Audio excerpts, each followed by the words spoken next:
Hello students, आगे बढ़ते हुए अब हम लोग प्रश्नावली 7.3 में प्रश्न क्रमांक 3 हल करेंगे।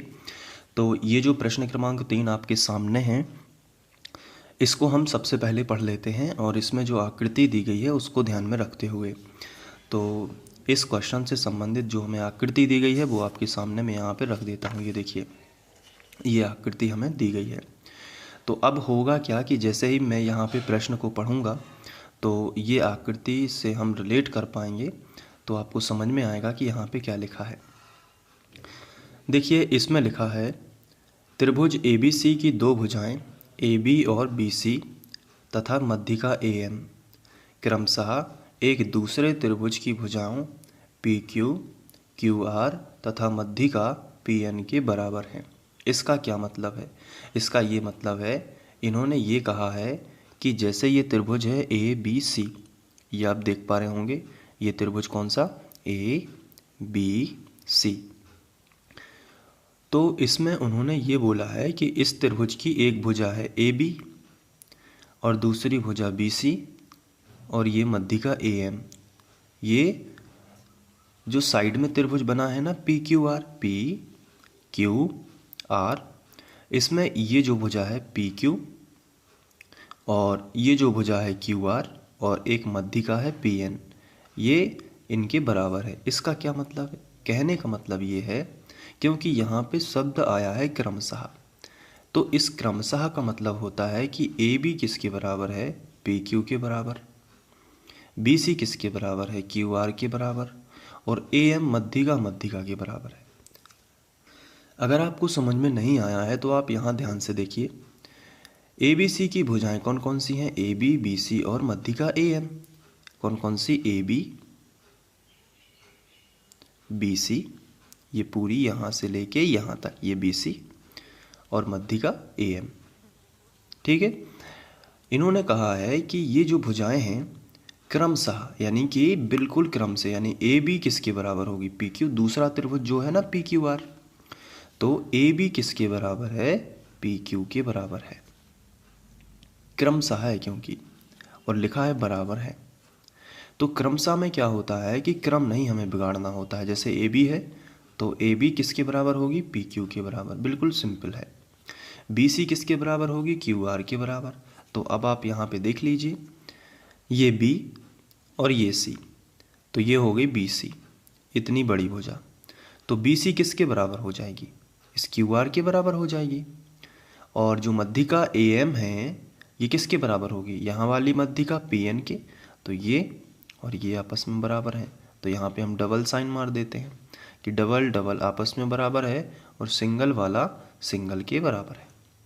ठीक है, और BC को हम ट्रिपल साइन मान लेते हैं, तो 1 2 3। ये देखिए, तो BC जो है किसके बराबर हो जाएगी? QR के बराबर। तो हमने यहाँ पे भी ट्रिपल साइन मार दिया। अब इसको जो है हमें लिखना होगा, तो सबसे पहले हम लिखेंगे, हल दिया है तो सबसे पहले हम लिखेंगे जो AB है वो किसके बराबर है? PQ के बराबर। तो हम यहाँ पे लिख लेते हैं कि AB बराबर PQ। अब आपको बताना है दूसरी भुजा कौन सी, बताइए।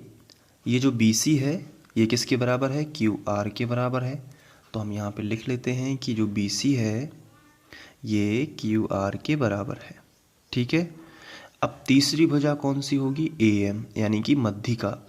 मध्यिका का मतलब क्या होता है कि जैसे ये यहाँ पे मध्यिका है तो BC का मध्य बिंदु क्या हो जाएगा? M हो जाएगा।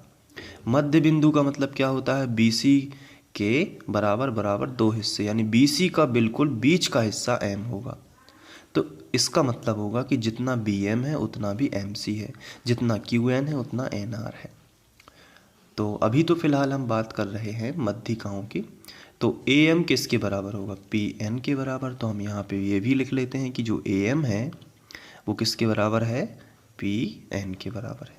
ये तीन चीज़ें हमें बराबर हैं, ये इसके बराबर है, ये BC QR के बराबर है और ये मध्यिका AM PN के बराबर है। इतना ही हमें अभी लिखना है। अब यहाँ पे हम एक चीज़ और लिख सकते हैं, चूँकि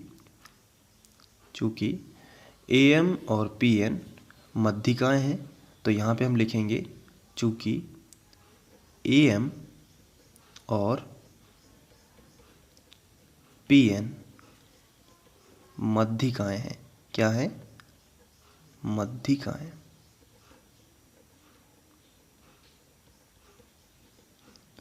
तो मध्यिकाएं हैं तो क्या होगा?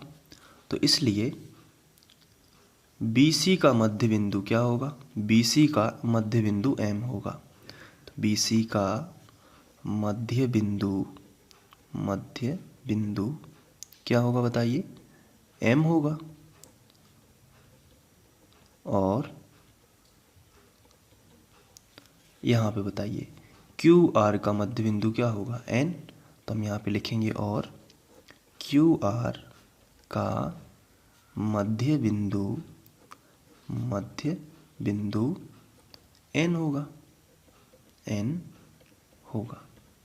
जैसे ही हम यहाँ पे ये लिखते हैं तो हम ये भी लिख सकते हैं कि जितना BM होगा उतना ही CM होगा। तो हम यहाँ पे लिखेंगे BM बराबर CM या MC। इसी तरीके से QN बराबर NR तथा QN बराबर NR। ये असल में हमें दिया ही गया है क्योंकि इन्होंने बोला है मध्यिकाएं। तो मध्यिकाओं का मतलब यही होता है, तो ये हमें दिया गया है। ठीक है, तो इतना हमने लिखा। इसके बाद जो हमें सिद्ध करना है ना, जब भी क्वेश्चन में लिखा हो दर्शाइए, दर्शाइए का मतलब होता है सिद्ध करना है। तो ये दोनों पॉइंट हम यहाँ पे लिखेंगे सिद्ध करना में। तो मैं इनको लिख लेता हूँ क्योंकि ये देख के ही लिखना है। तो ये दोनों चीज़ें हमने देख के लिखी। अब हम हेडिंग डालेंगे उपपत्ति। तो यहाँ पे उपपत्ति इस तरीके से लिखा। इसका मतलब होता है प्रूफ या प्रमाण। तो देखिए यहाँ पे जो सिद्ध करना है उसमें सबसे पहले हमें दो त्रिभुजों में सर्वांग समता हासिल करनी है, त्रिभुज ABM और त्रिभुज PQN। तो जिसमें हमें सर्वांग समता हासिल करनी है उसी को ले लेते हैं। तो हम यहाँ पे लिखेंगे त्रिभुज ABM तथा दूसरा त्रिभुज कौन सा है बताइए? त्रिभुज PQN। तो त्रिभुज PQN में अब चित्र में देख लेते हैं। ये चित्र रखा सामने, ABM और दूसरा कौन सा है? PQN।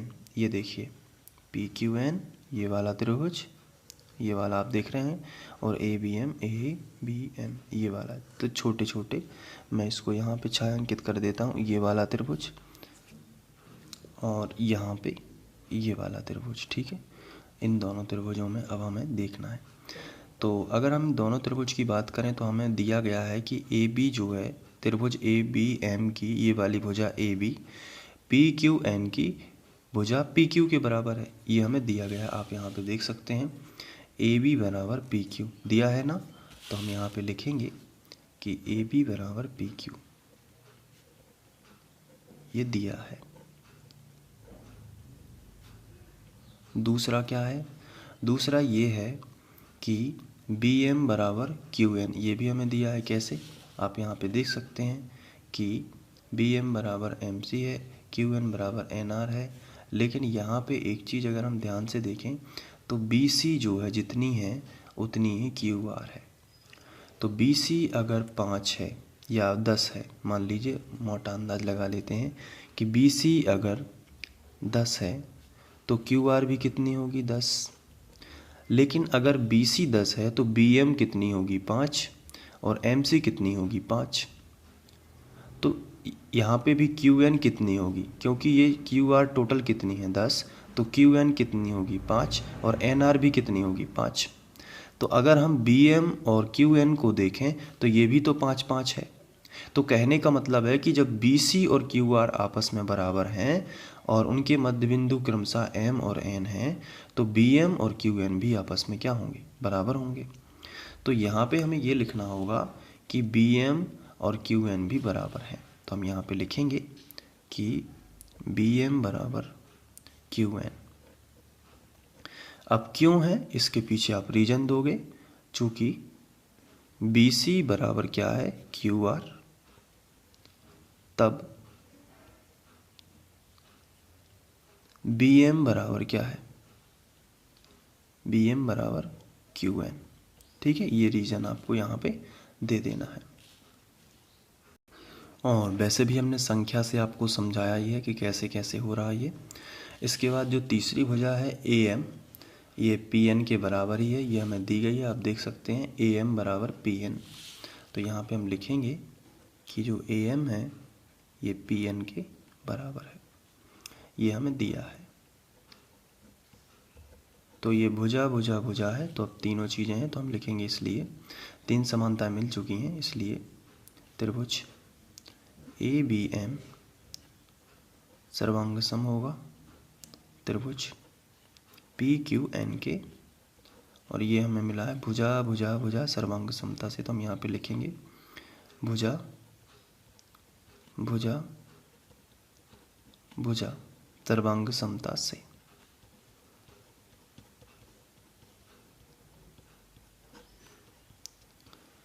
तो इनके संगत अवयव भी बराबर हो जाएंगे। संगत अवयव अब कौन से होंगे, ये कोण, ये कोण, ये कोण, ये सब आपस में बराबर हो जाएंगे। ठीक है, तो हम यहाँ पे लिख सकते हैं कि तीनों कोण बराबर होंगे।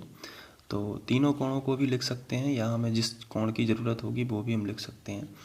तो यहाँ पे कोण बी कोण क्यू के बराबर होगा, और यहाँ पे ये वाला कोण ए जो है इसके बराबर होगा। तो मैं यहाँ पे कोण बी ले लेता हूँ, बी और क्यू ये दोनों बराबर होंगे, तो इसलिए कोण ए बी एम बराबर होगा कोण पी क्यू एन के। ठीक है, एक कोण हमने ले लिया, सर्वांग सम त्रिभुज का संगत अवयव।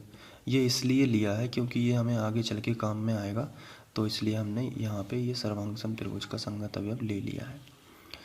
अब इसके बाद हम देखते हैं कि दूसरे नंबर पर हमें क्या यहाँ पे सिद्ध करना है। अब हमें बड़ा त्रिभुज लेना है ए बी सी, और यहाँ पे बड़ा त्रिभुज P Q R.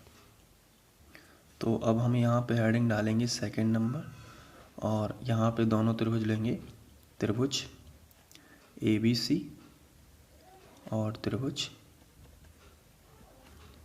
P Q R में। त्रिभुज ए बी सी में यदि बात करें तो ए बी जो है, और त्रिभुज पी क्यू आर की बात करें तो पी क्यू आपस में बराबर पहले से ही है। अगर हम बड़े त्रिभुज की बात करें, ये देखिए बड़ा त्रिभुज अगर हम लेते हैं तो यहाँ पे ये भी बड़ा त्रिभुज लेना पड़ेगा पी क्यू आर। तो इसमें पहली भुजा ये इसके बराबर है, ये हमें दिया गया है, तो हम यहाँ पे फर्स्ट तो यही लिखेंगे कि ए बी बराबर पी क्यू, ये हमें दिया गया है, तो हम यहाँ पे लिखेंगे दिया है। ठीक है, सेकंड नंबर पे बी सी और क्यू आर ये भी बराबर हमें दिए गए हैं, तो ये भी हम लिख लेते हैं। तो बी सी बराबर क्यू आर ये हमें शुरू में ही दिया गया है, तो ये भी हम लिखेंगे दिया है। और तीसरी जो समानता है वो क्या है उसको भी देख लेते हैं। तो तीसरी समानता है कि ये वाला जो कोण है ना, कोण, ये कोण बी ये कोण क्यू के बराबर है। अभी अभी हम सिद्ध कर चुके हैं, देखिए बी और क्यू। तो यहाँ पे हम वही लिख देते हैं कि कोण ए बी एम बराबर है कोण पी क्यू एन के, और ये हम लिखेंगे सिद्ध कर चुके हैं, सिद्ध कर चुके हैं। ठीक है, तो इसलिए ये दोनों त्रिभुज सर्वांग सम होंगे, तो लिखेंगे इसलिए त्रिभुज ए बी सी सर्वांग सम होंगे त्रिभुज पी क्यू आर के। और इसके लिए कौन सी शर्त लगेगी, भुजा भुजा कोण। तो यहाँ पे भुजा कोण भुजा कर देते हैं, तो भुजा कोण भुजा सर्वांग समता से।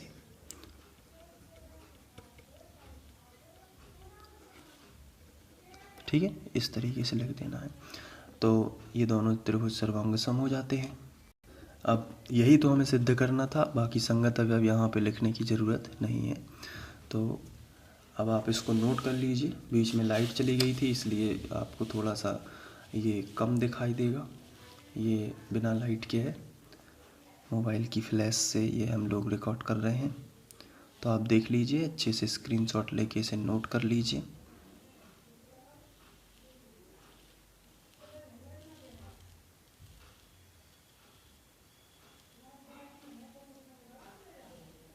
इस तरीके से आप इसको लिख लीजिए। Thank you.